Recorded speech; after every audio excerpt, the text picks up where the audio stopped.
Relier le Sénégal à la Guinée-Conakry par une liaison maritime régulière, cette ambition a mobilisé plusieurs acteurs qui, sous l'égide du Conseil sénégalais des chargeurs COSEC, se sont retrouvés à Dakar pour dessiner les contours du projet.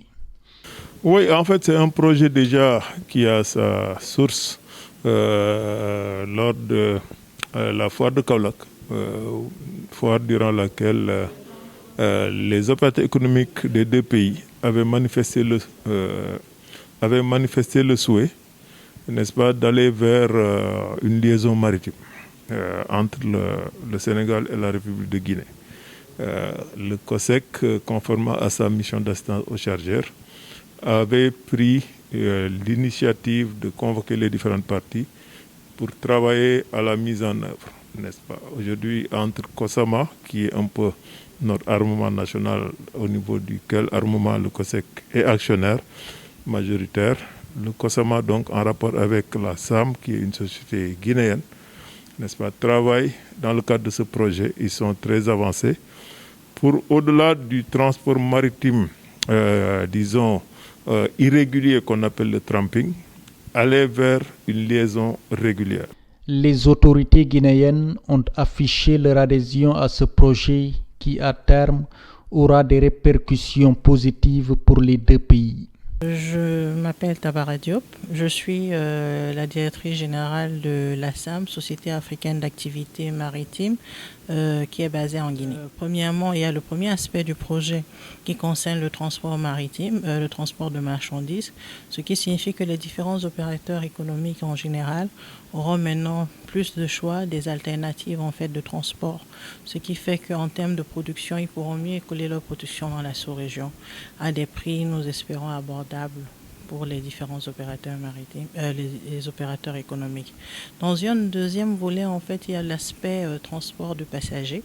Je pense que ce projet permettra par exemple aux populations de Dakar et Conakry d'avoir un mode de transport assez facile, un mode de transport où ils seront à l'aise en fait et qui leur permettra de faire la traversée, disons en 24 heures, par exemple entre Dakar et Conakry. Donc je pense que sur les deux points de vue social, vous avez des retombées très positives, mais du point de vue également économique, en tant qu'opérateur économique, ils auront une possibilité maintenant de fructifier, d'avoir une alternative de transport et aussi beaucoup plus de revenus dans le sens où ils pourront maintenant vendre dans la sous-région.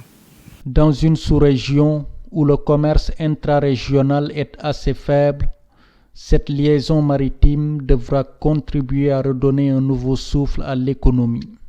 Bon, la pertinence d'un tel projet, c'est que vous savez déjà en Afrique, le commerce intra-africain ou le commerce sous-régional est véritablement un commerce qualifié de très faible, de déficient.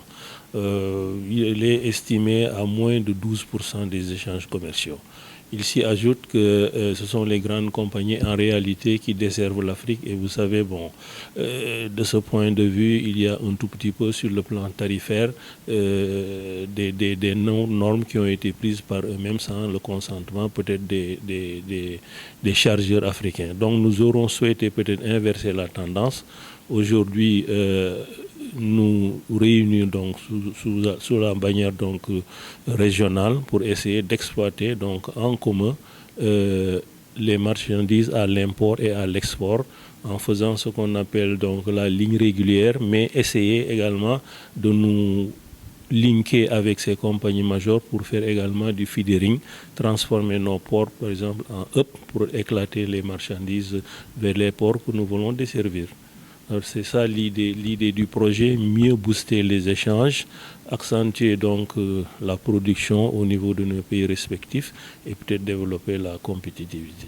Sur le plan économique, c'est un projet qui trouve sa pertinence parce que déjà le transport maritime est réputé être un transport qui réduit les coûts unitaires des produits transportés. Aujourd'hui, quand tu transportes en volume, tu réduis le coût unitaire de chaque produit transporté, ce qui aura des répercussions en termes d'efficience économique, notamment jusqu'au niveau du panier de la ménagère. Les premières liaisons maritimes entre le Sénégal et la Guinée-Conakry sont prévues d'ici la fin de l'année. cheetetetet mais yow sa waay yow fu ñu la fekk yaa ngi ci kanamu ordinateur bi wala sa kanamu tablette ba sa téléphone portable lu xew mais damay lire ay information waaw xoolal boo bëgg am ay information yu leer nañ et en temps réel duggal ci www.senegal7.com ay information yu wóor man de maa ngi application Sénégal 7 lépp lu xew dama koy jot ci sama téléphone ci tàng bi te nag application Sénégal 7 am ko yomb na da ngay dugg ci Play Store wala Apple Store nga télécharger ko rek xam li xew ci réew mi ak la xew ci bitim réew te nag dara du la ci umpu. Vous voulez des informations en temps réel? Cliquez sur www.senegal7.com. Sénégal 7, le roi de l'information en temps réel.